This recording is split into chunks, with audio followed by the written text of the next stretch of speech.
so difficult to talk about mass incarceration because it has become heavily monetized. The focus is on taking people from prison, putting them in community corrections, parole and probation. How much progress is it really if now there's a private company making money off the GPS monitor? We now have more African Americans under criminal supervision than all the slaves back in the 1850s. We are the products of the history that our ancestors chose.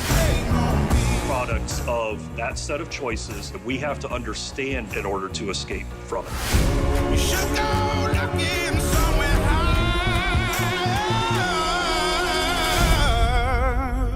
Welcome to Kermode Uncut. I want to talk to you about an issue which has been troubling some film journalists recently. A couple of weeks ago, there's a new film opened by Ava DuVernay called 13th, and it's a really brilliant documentary about sort of the history of racism in America, from slavery through to the modern penal system. It's a very, very interesting film. And you may well know about it because it got some great reviews in the press. There was a terrific review in The Observer by my colleague Wendy I. There was a good review in The Guardian, lots of coverage.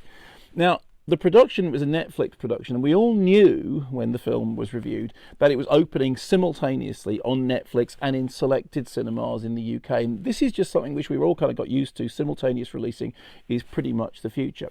However, it subsequently turned out that the release was more than limited. Despite the fact that most film journalists thought that the film was opening in selected cinemas, plural, it turns out that 13th only played in one cinema, the Curzon in Bloomsbury, outside of a couple of performances at the London Film Festival. I found out about this because I reviewed the movie very favourably on Radio 5 Live, and then again on the BBC News programme, the BBC News Film Review programme. And a couple of people got in touch saying, that thing sounds terrific, where can I see it? I said, well, selected cinemas and Netflix.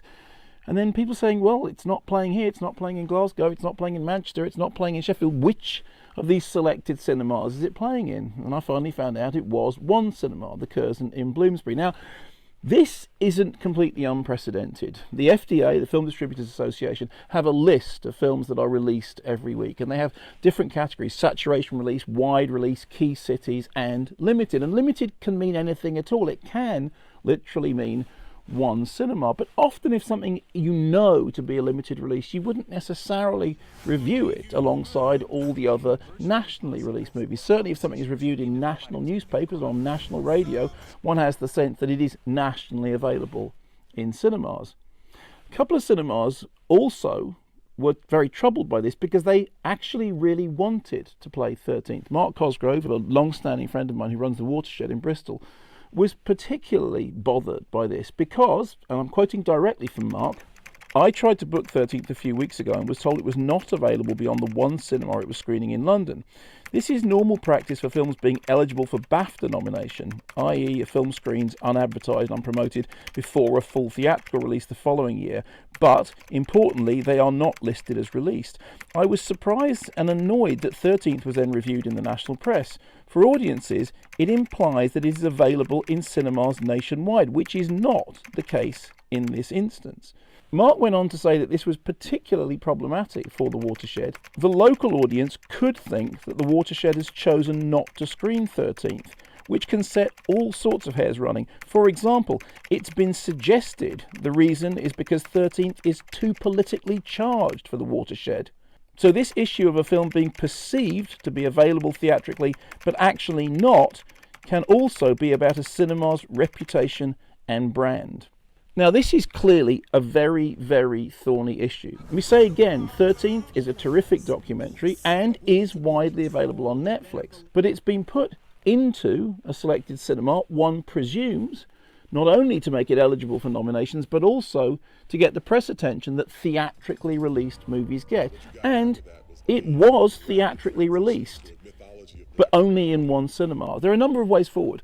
One of them is that we can all just say, hey, look, this really doesn't have anything to do with cinemas anymore. It's to do with movies that are available in whatever format. Another is to say, well, if something isn't opening in 3, 4, 5 venues, we won't count it as a theatrical release. I don't have any easy solution to this. And I understand why it happens, because people want national press attention. And in the case of 13th, it got great reviews. And frankly, who wouldn't want those reviews? But from the point of view of the film critics and the point of view of the cinemas, it's putting everybody in a slightly tricky position. How do we proceed from here? Do you want to read reviews or hear reviews or watch reviews of films that aren't playing in cinemas? Do you not care as long as you can see them somewhere? Let me know, because as I said, this issue isn't going to go away. In fact, it's going to get more and more acute. I'm only human after all, don't put the blame on me.